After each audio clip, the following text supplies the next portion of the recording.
The Unfiltered Human on the Fringe episode 26, New Walls, Open Windows, Boundaries Without Isolation.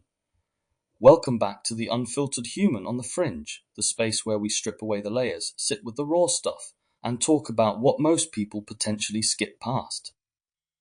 Today we're exploring a moment that sits at the edge of comfort and connection, the art of setting boundaries without accidentally closing the world out.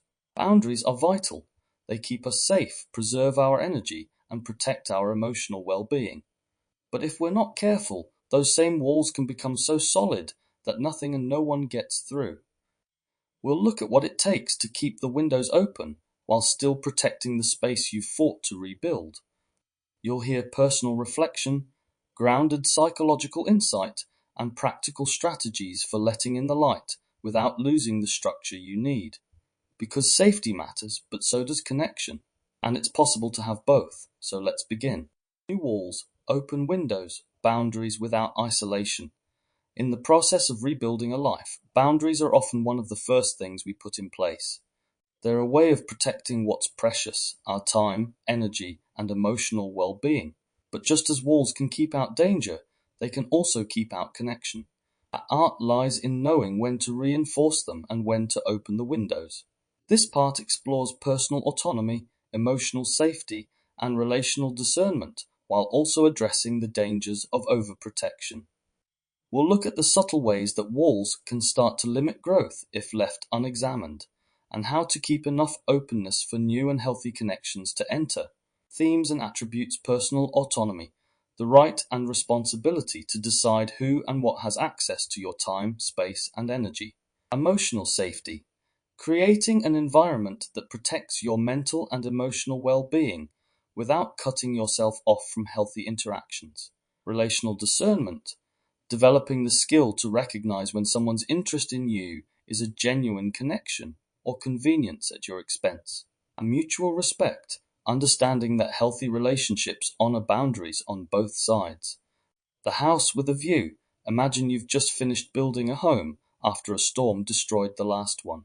This time, you decide to make it stronger with thick walls, reinforced locks, and curtains that shut out every prying eye.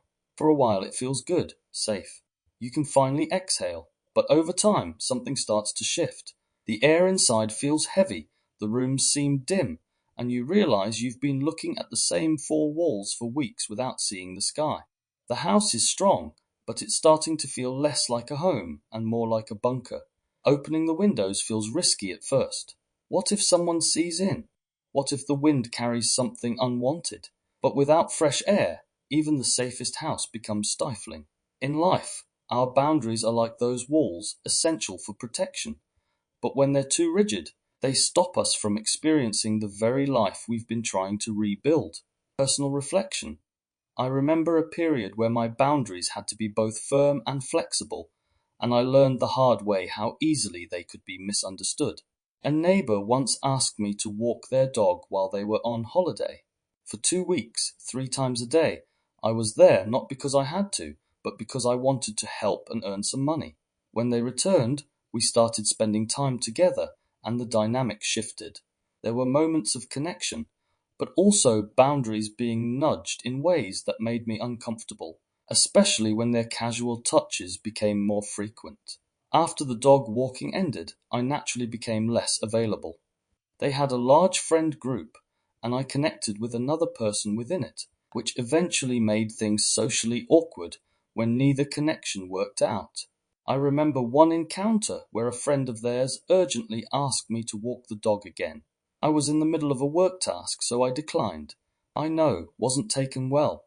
It was as if my boundaries were being interpreted as personal rejection rather than self-care. It reached a point where I was invited to a party. I explained honestly that large gatherings made me uncomfortable, but that I'd be happy to spend time with them in a smaller setting. They seemed to understand, but then later arranged for me to walk the dog while they were out at the mentioned party.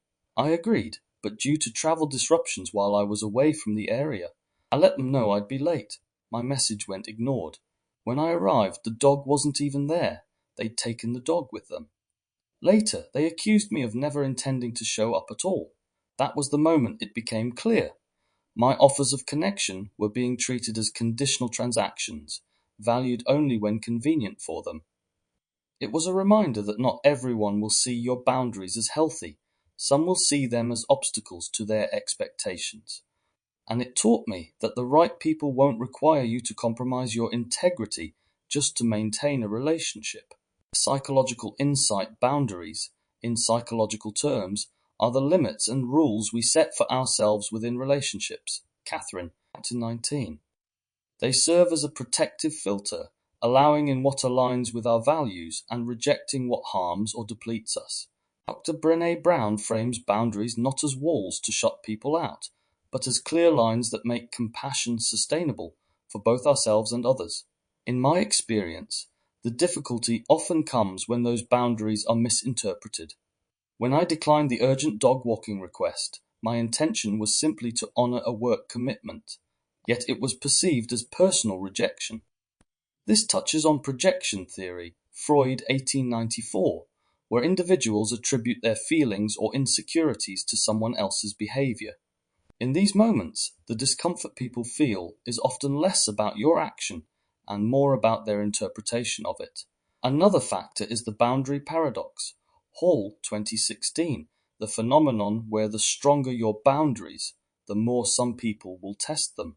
In my case, maintaining personal space in social situations or asking for smaller, more manageable interactions wasn't a refusal of connection. It was an attempt to make the connection possible in a way that didn't overwhelm me.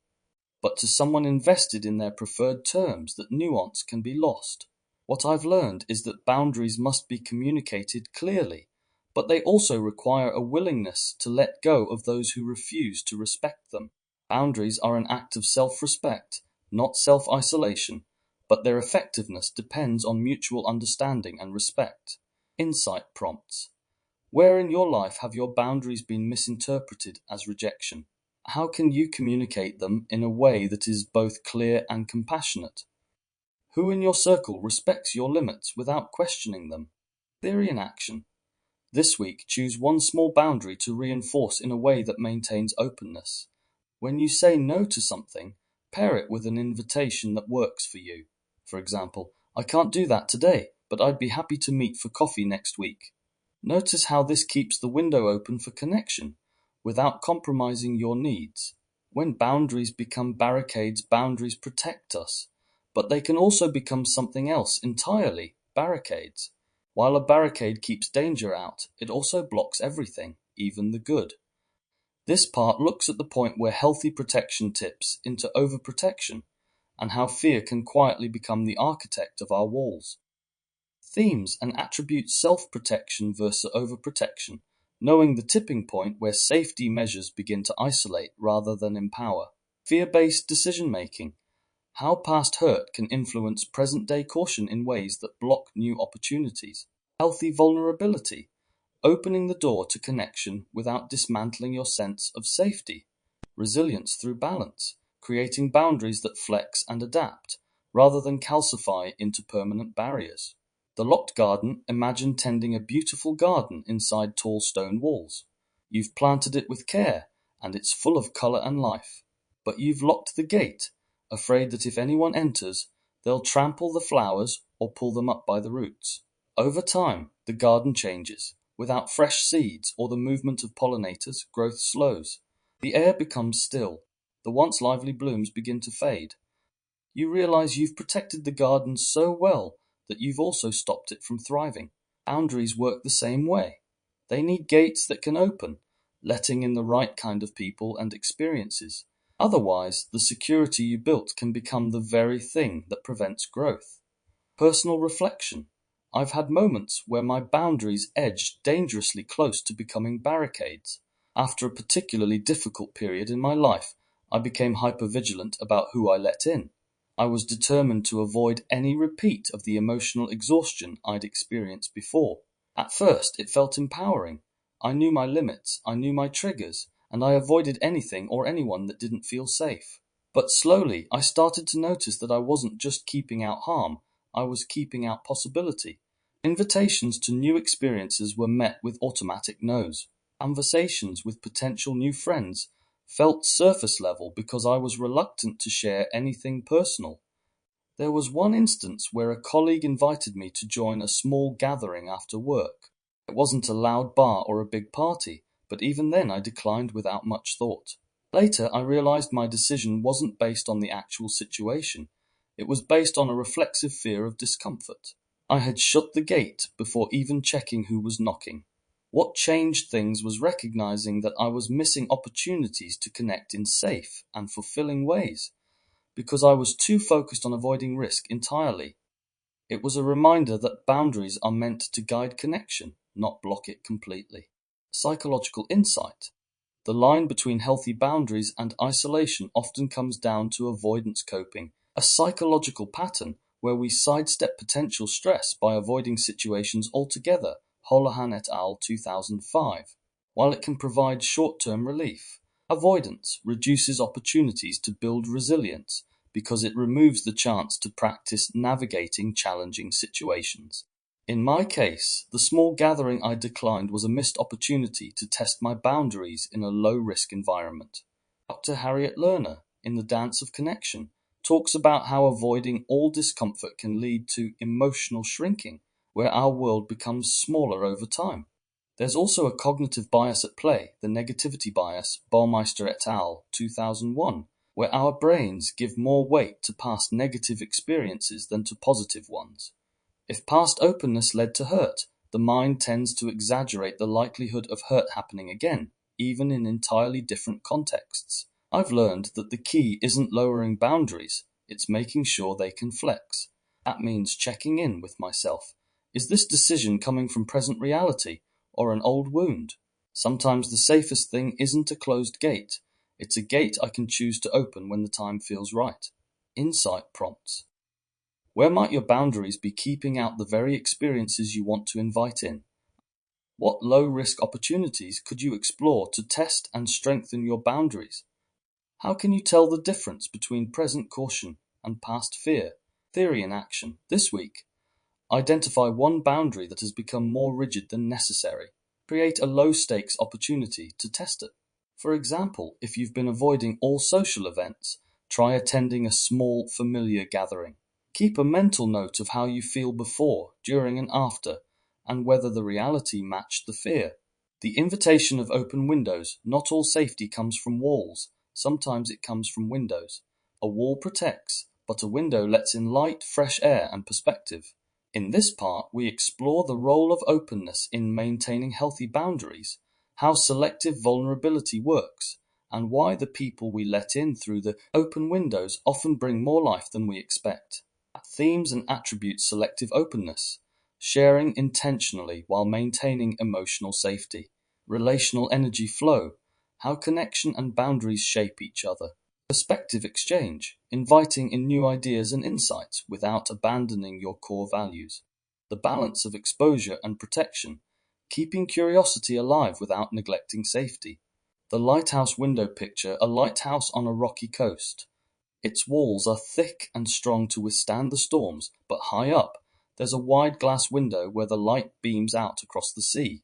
That window doesn't make the lighthouse weaker. It's the very thing that fulfills its purpose. If the lighthouse keeper bricked up the window to protect against wind or rain, the light would never shine, and ships would lose their guide. The strength of the structure is what allows the window to be open in the first place. Our boundaries are like that.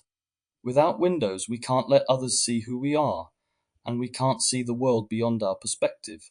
The key is choosing how wide to open them and for how long. Personal reflection.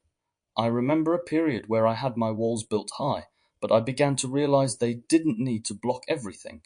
There were people in my life who had proven trustworthy over time, and with them, I started to experiment with opening windows. One of those moments came when I was invited to collaborate on a project. Initially, I hesitated. Letting someone into my creative process felt like exposing a part of myself I usually kept behind closed doors. But something about their approach, the way they asked questions, the care they took to listen, encouraged me to let them in just a little. What happened surprised me. Instead of feeling exposed or vulnerable in a harmful way, I felt energized. Their perspective brought ideas I hadn't considered. It wasn't about agreeing with everything they suggested, it was about the exchange. My ideas grew sharper and more grounded because they had been challenged in a safe space. That experience taught me that open windows aren't a risk by default. They can be lifelines, a way for light and inspiration to come in, and for my work and energy to reach others. Psychological insight, the concept of selective vulnerability in interpersonal psychology, Race and Shaver, 1988, explains why openness with trusted individuals deepens connection without compromising safety. Vulnerability is not about total exposure. It's about measured sharing that fits the level of trust established in a relationship. In my experience, keeping certain windows open has helped combat the isolation feedback loop, a cycle where solitude leads to reduced interaction, which leads to even more solitude, and eventually makes re-entry into connection feel harder.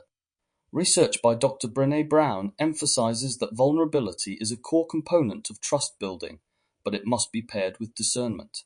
There's also a parallel with cognitive flexibility, the mental ability to shift perspectives and integrate new information without losing one's own identity. Scott, 1962. Opening a window to someone else's viewpoint doesn't mean replacing your own. It means letting light in so you can see your own space more clearly.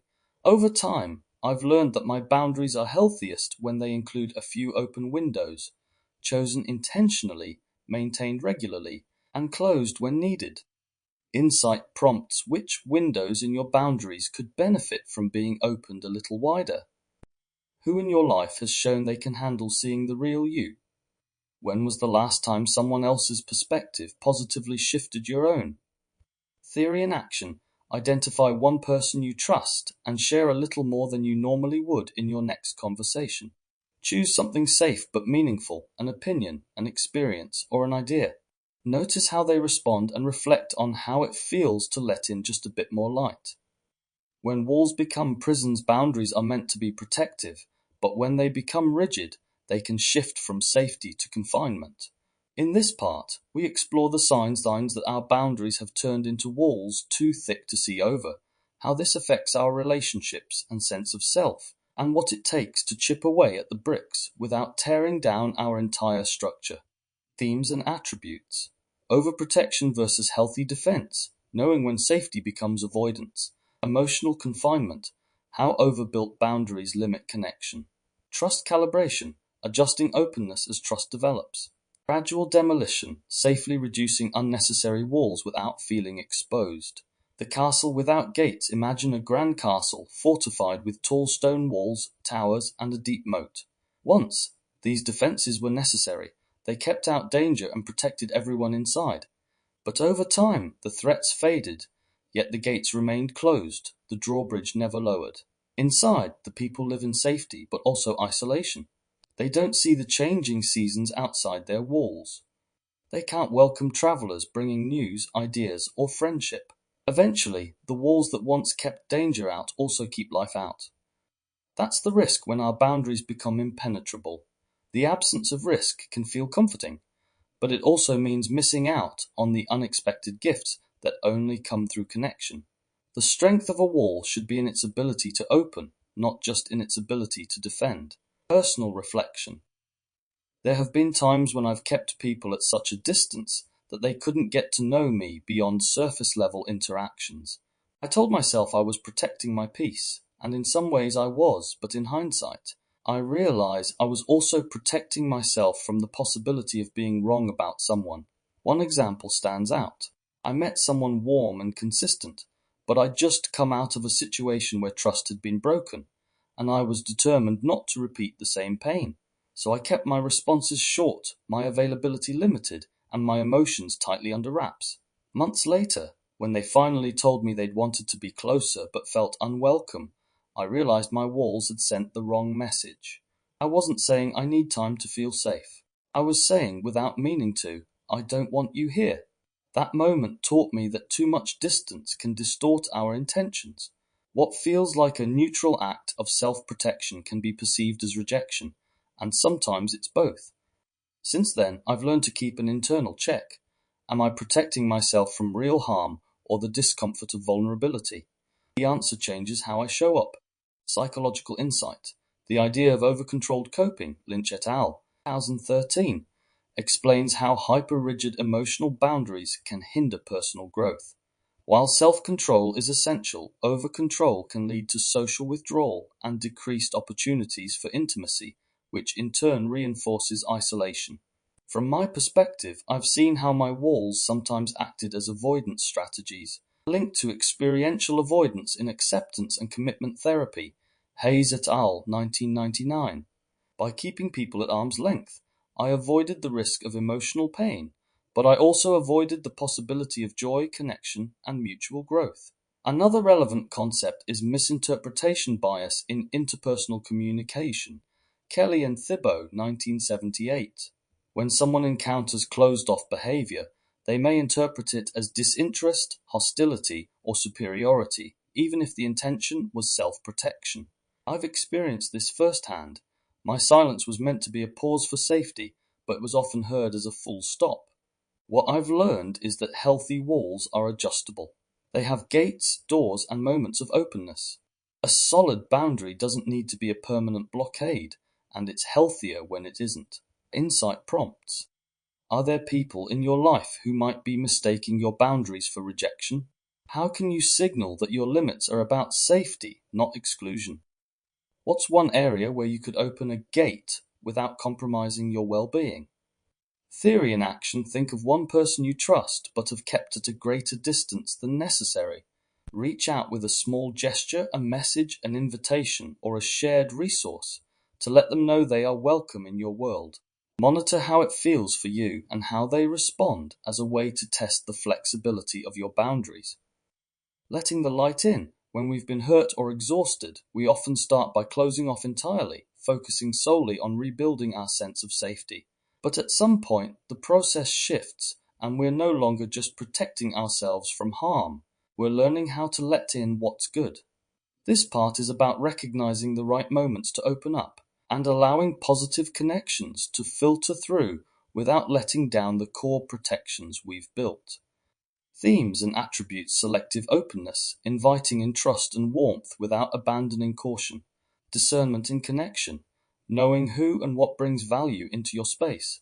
Emotional ventilation, preventing stagnation by letting fresh experiences in. Agile exposure, opening up in increments to rebuild confidence. The window in the workshop. Picture a small workshop where you've been working quietly for months. You've built shelves, restored old tools, and organized the space to your liking. The door stays closed, it's your sanctuary. But one day, the air feels heavy, the smell of varnish lingers, and you realize the room needs fresh air. You open a window, not all the way, just enough for a breeze to stir the dust and carry in the scent of rain from outside. The space feels different instantly, lighter, clearer, more alive. That's what letting the light in feels like after a season of closure. You don't have to throw open every door and invite the whole world in. Sometimes it's enough to crack a window and let something fresh remind you you're part of a larger world. Personal reflection. I've had times in my life where I thought complete closure was the only way to protect myself, physically, emotionally, and socially. After certain experiences, I'd gone into long stretches of deep focus on my work, barely interacting with anyone outside of essential commitments. But I've noticed that when I do this for too long, my world starts to shrink. The silence becomes too thick, and even the good things feel muted. I remember one particular moment. I had been working intensely on a creative project for weeks without much outside contact. My home was peaceful, yes, but it was also becoming an echo chamber of my thoughts. A friend messaged me unexpectedly, asking if I wanted to take a walk. My first instinct was to say no. I was in protection mode, but something told me to say yes, even for just half an hour. We walked in near silence, with only small bursts of conversation, but I came home feeling lighter. The fresh air, the shared presence, even the small talk, it cracked something open. Since then, I've realized that letting the light in doesn't always mean deep conversations or grand gestures. Sometimes it's a moment, a choice, or a shared cup of coffee that reminds you the world outside your boundaries can be safe too.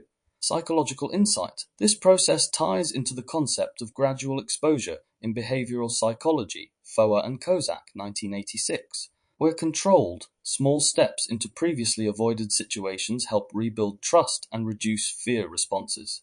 The aim isn't to flood yourself with risk, but to slowly reintroduce safe and positive experiences. From my perspective, I've experienced the broaden and build theory of positive emotions, Fredrickson, 2001, in these moments. A small act of openness, like that walk, expanded my emotional state, giving me more mental resources and perspective than I had before. Positive emotions don't just make you feel good, they widen your sense of possibility, allowing you to see beyond the closed walls you've built. Another relevant idea is emotional ventilation, the practice of allowing emotional energy to circulate, preventing stagnation.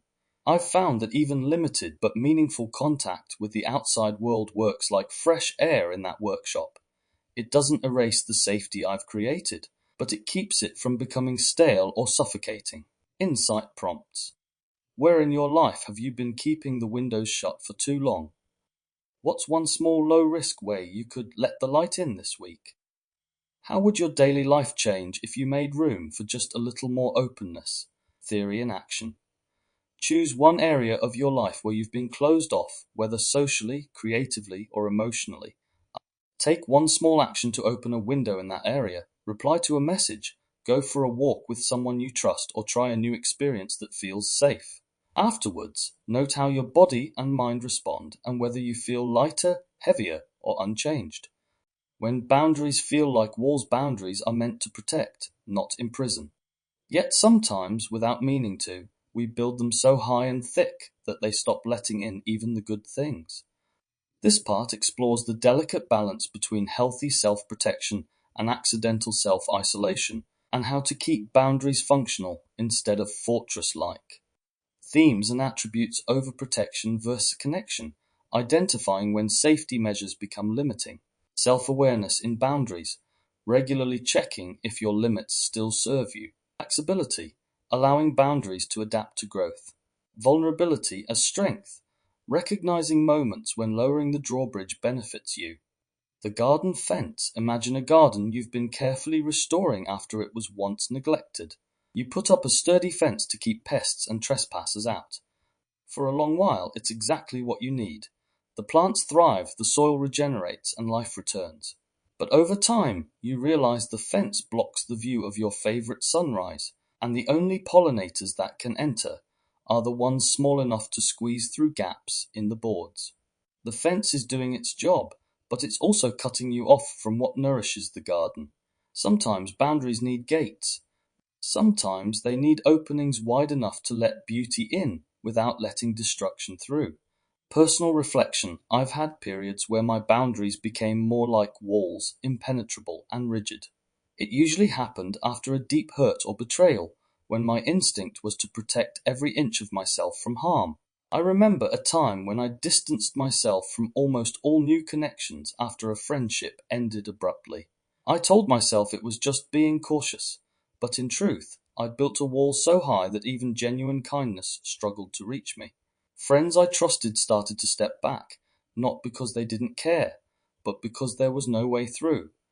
It took me a long while to see that my boundaries, while keeping out potential harm, were also keeping out joy. Slowly, I began to experiment with small gates, allowing in conversations with people I'd normally avoid, saying yes to low-pressure invitations, even sharing small personal updates. Those little openings brought moments of connection that reminded me I could still be safe without being sealed off. Psychological insight. This tension is captured in attachment theory, Bowlby, 1969, which explains that overly rigid boundaries often develop as a protective adaptation after relational trauma. While they reduce perceived threat, they can also limit the ability to form secure, mutual connections. From my own life, I've noticed how hypervigilance, a common byproduct of past harm, can make every new interaction feel like a risk assessment. This aligns with trauma research by van der Kolk, 2014, which shows that the nervous system can become conditioned to interpret even neutral signals as potential threats. There's also a concept from boundary work called dynamic boundaries, limits that adjust with context rather than remaining fixed. I've found that when I let my boundaries evolve alongside my healing, I can remain protected without cutting myself off from everything nourishing. Insight prompts. Where have your boundaries started to feel like walls rather than gates? Which relationships could benefit from a little more openness on your part? What would a dynamic version of one of your boundaries look like? Theory in action. Pick one current boundary and experiment with opening it slightly in a safe, controlled way. That might mean initiating a conversation, sharing a small personal detail, or accepting an invitation you'd usually decline. Notice how it feels in your body and mind and adjust as needed. The view from the open window. When boundaries are balanced, neither too rigid nor too loose, they create a space where safety and connection coexist. This final part looks at what it feels like to live in that balance and how to maintain it as life changes. Themes and attributes integrated living, safety, and openness exist side by side. Sustainable connection. Building relationships that respect and reinforce boundaries. Self-trust. Confidence in your ability to adapt your boundaries as needed. Ease in openness. Being able to connect without constant fear the house with the breeze. Imagine sitting in your home on a mild spring morning. The walls are strong, the locks are secure, but the windows are open. A soft breeze moves through, carrying the scent of fresh blossoms and distant laughter. You feel at ease, safe inside, yet connected to the world beyond. This is the feeling of boundaries working as they should. The home is still yours, and you control who comes in, but you're also part of the wider life happening outside your walls. Personal reflection. I've reached points in my life where my boundaries felt less like fortresses and more like well-built homes, strong enough to protect me, yet welcoming enough to let people in. These moments have often come after long periods of trial and error, where I've learned through both hurt and healing what works for me. One of the most telling signs for me has been ease, being able to share parts of myself without feeling drained or anxious afterwards. I remember a recent conversation with someone new where I was able to be open about my work, my perspectives, and even some of my vulnerabilities without overthinking every word or wondering how it might be used against me. That sense of grounded openness reminded me that a healthy connection doesn't mean abandoning safety. It means trusting that my boundaries will hold. Psychological insight. This balance is reflected in the window of tolerance concept from Trauma Psychology, Siegel, 1999, which describes the optimal zone for emotional regulation, where a person feels safe enough to engage, yet not so exposed that they become dysregulated. In my journey, I've found that living within this window allows me to experience genuine connection without the hyper-alertness that once defined my interactions. It also reflects principles from resilience research, Southwick and Charney, 2012, showing that flexibility in coping strategies, including boundaries, strengthens long-term well-being. Insight prompts. What does your version of a house with the breeze look like in your life right now? How can you tell when your openness is healthy versus when it's self-compromising? Which habits or practices help you maintain that balance? Theory in action. Identify one relationship or area of your life where you currently feel this balance between safety and openness. Write down the specific actions, behaviors, and mindset shifts that helped you create it. Keep this list as a personal blueprint for maintaining and recreating the balance in other areas. The invitation through the window boundaries, when built with care, are not walls to keep the world out. They are frames that hold the life you're choosing to live. If the walls protect you, the windows are the invitations you send to the people and experiences that matter. You can close them when the weather turns, open them wide on days of warmth, and choose who you let cross the threshold. That choice is not rejection, it's stewardship of your energy, your heart, and your time. And here's the thing. The people who are meant to be part of your rebuilt life will understand that balance. They'll knock, they'll wait, and they'll meet you with the same respect you extend to them. It's in that mutual rhythm, protect and connect, that true belonging grows. So as you step forward, don't just build strong walls. Keep the windows clear, the hinges oiled and the view inviting. Your boundaries are the architecture of your freedom, but it's your openness that makes the place feel like home. You've been listening to the Unfiltered Human on the Fringe. Until next time, stay human, stay awake, and keep your windows open to the right light. James Miller. If you found value in today's episode, you may also be interested in my broader project, The Inversiverse, a series exploring the hidden architecture of perception, identity, control, and consciousness. Across 20 episodes, The Inversiverse dissects indoctrination, language, media manipulation, dark psychology, belief systems, and the evolution of self in the digital age. You can find all episodes of The Inversiverse on Facebook, YouTube, Rumble, and Substack by searching this place called Earth. These ideas aren't shared to convince you, but to invite you to think, feel, and perceive more consciously in a world designed to keep you distracted. Overview of The Inversiverse, a journey through the mirrors of mind, culture, and control. Episodes 1 to 3 introduce foundational ideas around indoctrination, perception, and manipulation. Episode 4 explores how language, symbols, and cultural norms are used to shape thought. Episode 5 investigates control systems, media narratives, and the illusion of choice. Episodes 6 to 7 dives into collective belief structures and the psychology of mass behavior. Episode 8 focuses on marketing, control theory, game theory, and critical thinking. Episode 9 covers love, relationships, human mating, gender dynamics, and red-blue pill ideologies. Episode 10 unpacks dark psychology, the occult, Satanism, and the dark triad personality types. Episode 11 The Simulated Self examines identity, ego, and the rise of post-human consciousness. Episode 12 The Spell of the Mind inquires into language, illusion, and physiology of thought. Episode 13 Conscious Seduction journeys through persuasion, propaganda, and the unseen forces of the mind. Episode 14 The Myth of Sanity sheds light on madness, genius, and the edge of perception. Episode 15 The Algorithmic Mind probes influence, identity, and invisible architects.